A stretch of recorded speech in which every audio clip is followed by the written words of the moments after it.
Islamic Brotherhood Television. Sekarang mari kita lihat apa sih isi hadis ini. Nabi mengatakan kepada para sahabat, ubayyi'ukum ala alla tusyriku billahi syai'a. Ubayyi'ukum. Jadi ubayyi'ukum artinya aku membaiat kalian. Jadi kalau dari bawah ke atas membaiat, itu artinya yang bawah memberikan sumpah setia.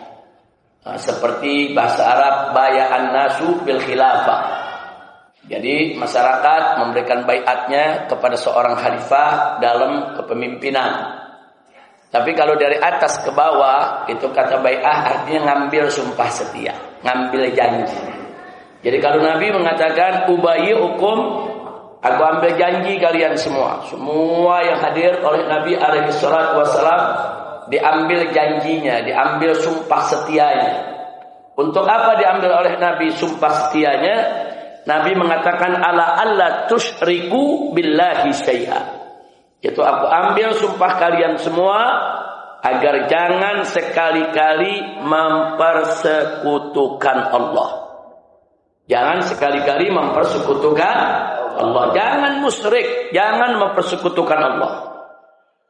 Nah, kita tahu bahwa dosa syirik ini adalah dosa yang terbesar. Min akbaril kabair.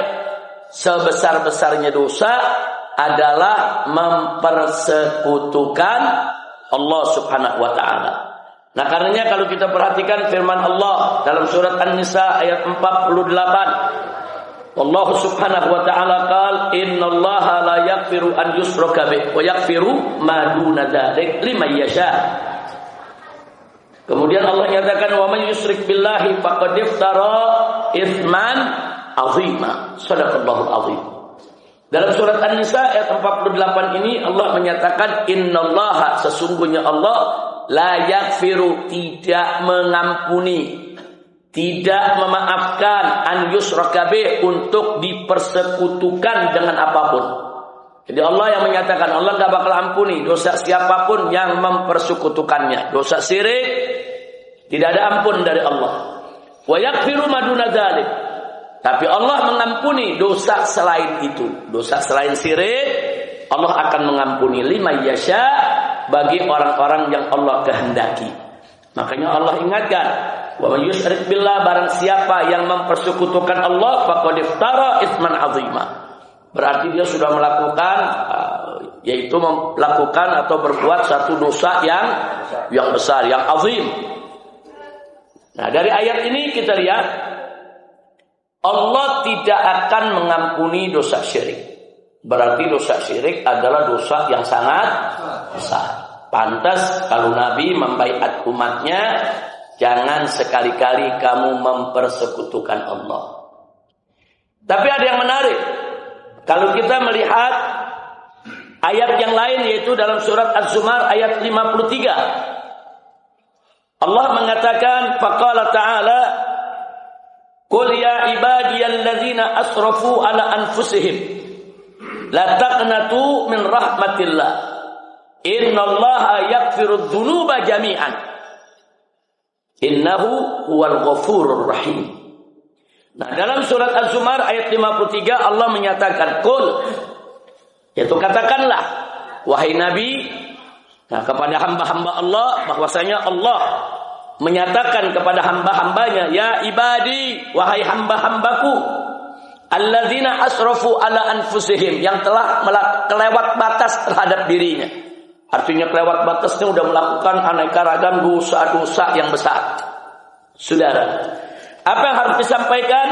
La taqnatu min rahmatillah. Jangan sekali-kali kamu putus asa dari rahmat Allah. Kenapa?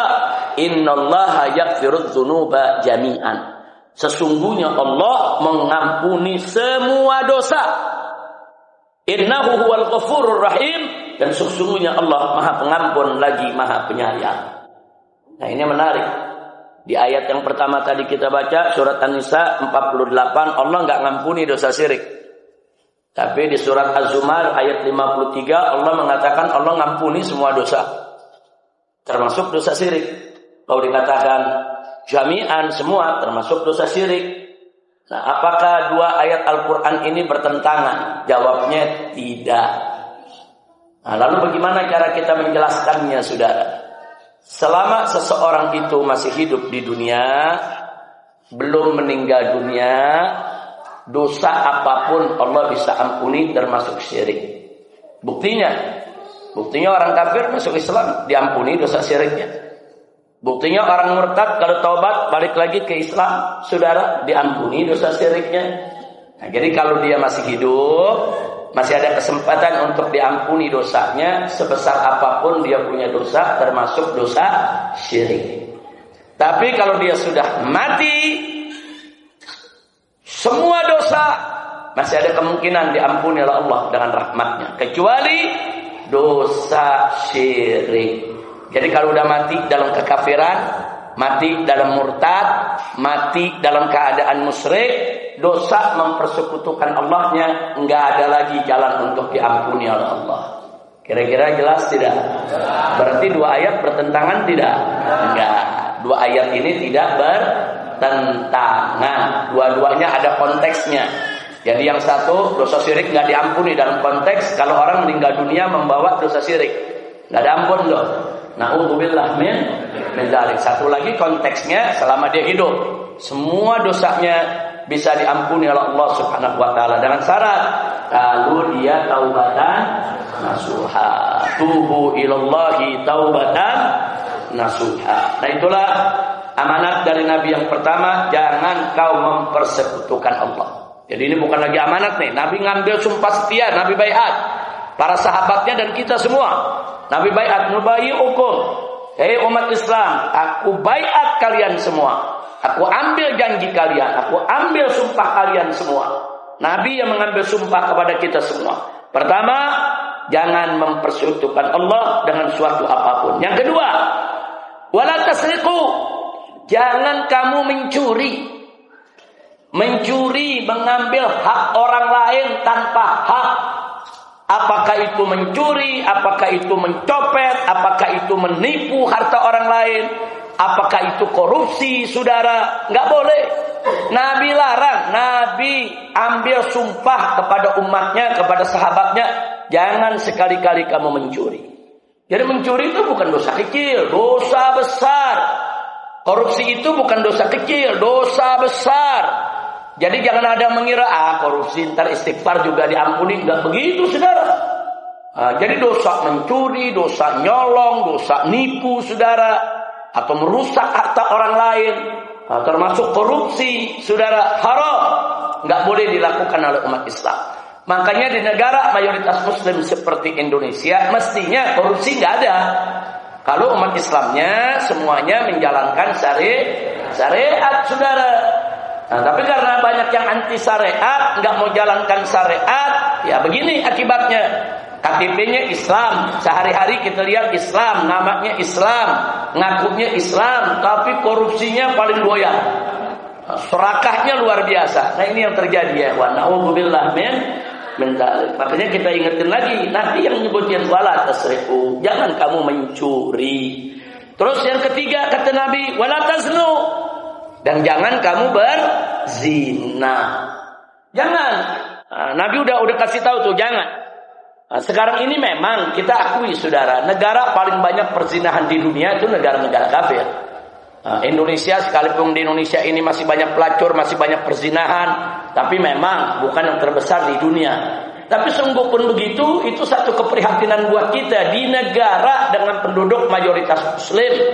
Masih ada pelacuran, masih ada perzinahan. Bahkan perzinahan itu dilakukan secara terang-terangan. Ada lokalisasi yang diizinkan oleh pemerintah. Nggak boleh, saudara. Nah, jadi ini sudah, zina itu juga bukan dosa kecil. Zina itu dosa besar, saudara. Besar dosanya. Bahkan dalam Al-Quranul Karim Allah nggak mengatakan wala taznu, tapi Allah mengatakan wala taqrabu zina. Wala taqrabuz zina. Kalau di sini Nabi mengatakan wala tasnu, jangan kamu berzina. Di dalam Al-Qur'an, saudara, Allah menyatakan wala taqrabuz zina. Jangan sekali-kali kamu dekati zina. Artinya apa? Jangankan berzinanya, ngedeketin aja dosa. Nah, jadi jangan sampai nanti ada orang mengatakan pacaran nggak apa-apa, yang penting nggak berzina. Pegang-pegang doang nggak apa-apa, yang penting nggak berzina. Cium-cium aja nggak apa-apa, yang penting nggak berzina. Enggak. Zina itu haram termasuk mukaddimatnya. Mukaddimatnya itu maksudnya pengantarnya. Apa saja yang bisa mengantarkan kepada zina, hukumnya haram. Termasuk menonton film porno, saudara. Nah, jadi jangan mengatakan nonton film porno nggak apa-apa, itu kan cuma gambar. Itu kan bukan aurat, itu cuma gambar aja. Kalau aurat itu kita lihat langsung, itu namanya aurat. Ada yang punya pendapat begitu ya, Pak? Ada di Indonesia ini kelompok yang punya pendapat kalau nonton film porno nggak apa-apa. Alasan mereka karena film porno itu hanya gambar. Itu bukan ngelihat aurat asli. Yang namanya aurat tuh ya asli. Bahkan bagi mereka ngelihat di kaca pun nggak ada masalah. Karena kalau kita ngelihat di kaca, kita nggak lihat aurat. Lihat orangnya asli, baru lihat aurat.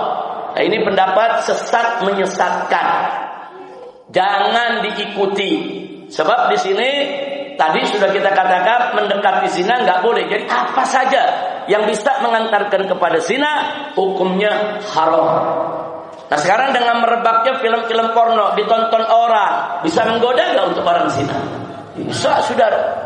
Nah, jadi apa saja yang bisa mendorong orang berzina haram. Kenapa perempuan dan laki-laki yang bukan mahram nggak boleh berkhulwat, nggak boleh dua-duaan, jalan berdua-duaan, duduk dalam ruangan berdua-duaan, ngobrol berdua-duaan, saudara? Kenapa? Karena bisa mengantarkan kepada zina.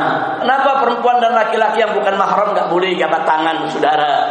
Nah, kenapa nggak boleh? Karena jabat tangan itu begitu terjadi persentuhan antara laki-laki dan perempuan bukan mahram, saudara, di situ akan ada godaan setan untuk melakukan hal yang lebih daripada sekedar bersalaman. Nah, jadi apa saja, pokoknya ada pintu-pintu sekecil apapun yang bisa mengantarkan kepada zina, tutup.